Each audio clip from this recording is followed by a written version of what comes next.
Bonsoir à toutes et à tous, donc chronique numéro 186. Et dans cette chronique, je vais encore vous parler de l'autogestion. Alors, qu'est-ce que l'autogestion et pourquoi la Yougoslavie socialiste avait effectivement opté pour le mode d'autogestion plutôt que de copier-coller en fait les démocraties populaires autour. Bien sûr, tout cela tient de son histoire. Alors, sur la question d'un ordre économique alternatif, je dirais que les termes démocratie de producteurs et autogestion des travailleurs sont finalement au fond immanquablement, je dirais, incontournables et bien entendu sont indissociables de l'expérience yougoslave. Ce que certains économistes à leur époque ont qualifié de troisième voie. Bien entendu, quand je prends le terme de troisième voie, ce n'est pas effectivement anodin. On pourrait qualifier effectivement de troisième voie du socialisme yougoslave qui a été, je dirais, un point de référence important dans les débats de la gauche internationale d'une manière générale, chez beaucoup d'intellectuels de tout pays. Je ne vais pas énumérer la liste, elle serait longue et fastidieuse, mais lorsque les communistes yougoslaves, et ça il faut bien le savoir, ont tourné le dos à Moscou en 1948, et ben ma foi la Yougoslavie est devenue l'exemple classique d'un pays socialiste ayant réussi à rompre avec la ligne de Staline. Alors, bien entendu, il y a eu une réaction en face, jugeant Tito et des intellectuels qui avaient la responsabilité de mettre en place l'autogestion, d'être qualifiés de révisionnistes, et furent, je le déplore, néanmoins chassés dans certains pays dont la ligne était définie effectivement par l'URSS à l'époque de Staline. Alors, la proclamation de l'autogestion des travailleurs, je dirais, est née des idées d'une gauche démocratique ayant dépassé la démocratie sociale conservatrice de l'Ouest, et je dirais même, à certains égards, le socialisme d'État qui, malheureusement, je dois le reconnaître, bureaucratisé, je dirais, à l'Est. Alors, l'expérience yougoslave, tout à fait originale, a suscité je dirais une fascination mondiale. Elle est encore aujourd'hui, je dirais, la curiosité de beaucoup d'intellectuels qui considèrent que cette expérience n'a pas été, je dirais, terminée, qu'elle aurait pu euh, évoluer.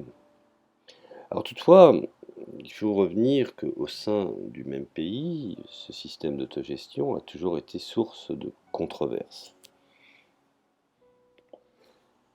car une multitude d'intellectuels avaient dans, je dirais, leur conception différentes orientations, ce qui ne voulait pas dire que autant de contradictions pouvaient être, je dirais, funestes pour l'autogestion, mais simplement, euh, effectivement, euh, cette autogestion était sujet à des discussions qu'on pourrait appeler de palabres byzantines. Alors, lors de leur rupture avec Moscou, les communistes yougoslaves ne disposaient d'aucune alternative préconçue au système soviétique. Et qu'ils avaient d'abord essayé de copier, il ne faut pas, je dirais, le cacher, après la Deuxième Guerre mondiale. Alors une particularité était cependant apparue avec les conseils du peuple locaux, organes administratifs révolutionnaires, nés pendant la guerre et afin, je dirais, de soutenir les mouvements partisans. Alors selon les théoriciens du parti yougoslave, ils devaient jeter, je dirais, Les bases, oui, d'un modèle socialiste inspiré des idées de Marx sur la Commune de Paris, une forme de démocratie directe, aussi bien dans le système politique qu'en économie. Alors, lors de la première phase d'autogestion des travailleurs, démarrée au début des années 50, des conseils ouvriers ont vu effectivement le jour au sein des principales grandes entreprises. Toutefois, je devrais préciser que leur pouvoir restait restreint et soumis néanmoins à des mécanismes de planification centrale. L'esprit pionnier des premiers temps a été source de réussite majeure en termes de modernisation, d'industrialisation et, ma foi, d'urbanisation. Alors, malgré les dévastations de la guerre, les infrastructures ont rapidement retrouvé leur niveau d'avant-guerre. Les systèmes, par exemple éducatifs et sanitaires, se sont développés, tout comme la construction résidentielle et la mise en place de secteurs industriels centraux. Néanmoins, je voudrais préciser que le pays est resté sous contrôle relativement autoritaire du parti. À la fin des années 50, ce modèle de forte croissance à gestion centrale s'était fatalement épuisé. Il ne trouvait pas de réponse aux besoins de diversification de la production. Et c'est ma foi dans ce contexte que des débats passionnés ont éclaté au sein et en dehors de la Ligue communiste yougoslave. Au début des années 60, une aile libérale est née au sein du parti, emmenée par un groupe de jeunes activistes politiques des deux sexes, et qui pouvait compter, comme ce fut effectivement le cas, sur le soutien de Tito. Alors lors du 8e congrès du parti en décembre 1964, ces libéraux, entre guillemets, ont fait adopter un important programme de réforme fondé sur l'instauration de mécanismes de marché afin d'intensifier la production et de rendre plus efficace, par autogestion bien entendu, et les libéraux entendaient, le renforcement des pouvoirs des entreprises. Et quant à la dénationalisation, elle consistait à limiter les mécanismes de planification centrale de l'État à quelques secteurs clés. Enfin, je voudrais également préciser que le terme économie marché socialiste signifiait que les entreprises, appliquant l'autogestion des travailleurs, devaient traiter les unes avec les autres dans un esprit plus proche des conditions de marché. Alors bien entendu, des mesures budgétaires devaient être, également prises pour intensifier l'intégration de l'économie yougoslave sur le marché mondial. Les conceptions de fédéralisation, conception fédérale et de décentralisation impliquaient que les pouvoirs des républiques et des municipalités devaient être simultanément renforcés. Le parti devait être également, se fédéraliser, et ces formes engagées par les libéraux ont suscité des conflits aigus. La contestation a d'abord été portée par une branche conservatrice avec le ministre de l'Intérieur et les chefs des services secrets de longue date, Aleksandar Ranković, et qui était opposé effectivement au renforcement des républiques et souhaitait s'en tenir au modèle centraliste. Ranković, dont la base du pouvoir se situait en Serbie, fut renversé en juillet 1966. Au cours de la période suivante, des crises politiques et sociales ont rendu la situation encore plus explosive. Les principaux objectifs économiques de la réforme, accélérer la croissance et rationaliser la production, n'ont pas été atteints. En revanche, des inégalités sociales et régionales se sont créées. Les écarts de salaire se sont aggravés, tout autant que le chômage. Avec les coupes dans la redistribution du revenu national entre les régions riches et les régions pauvres, les disparités interrégionales déjà grandes se sont effectivement creusées. La politique de réforme a engendré, une escalade des conflits sur la question de la distribution entre les directions républicaines, en concurrence croissante pour l'obtention de ressources, ce qui, inexorablement, a fait ressurgir le spectre de la question nationale. Et que, même à l'époque, on croyait enterré depuis longtemps. Alors, le point d'orgue de ces débats était le printemps croate de 1970 à 1971, au cours duquel la direction du Parti libéral croate a mis en marche une mobilisation nationaliste de masse afin de revendiquer, entre autres choses, la récupération de l'activité touristique. Un contre-modèle au programme de réforme des libéraux et des conservateurs centralisateurs a été formulé par un courant, je dirais, d'opposition de gauche, réuni autour du groupe Praxis et de la nouvelle gauche yougoslave qui s'exprimait également de plus en plus fort depuis le début des années 60. Et je dirais même que ce courant s'opposait à la réforme du marché des libéraux qui, selon lui, faisait courir le risque d'une restauration du capitalisme. Dès 1969, les étudiants activistes de gauche ont tiré la sonnette d'alarme dans un manifeste de 3000 mots expliquant que les programmes de réforme pouvaient faire naître des tendances régressives au sein de la société. Ils se plaignaient notamment de la montée de l'intolérance nationale, des attitudes égocentriques des républiques constituantes et du particularisme régional.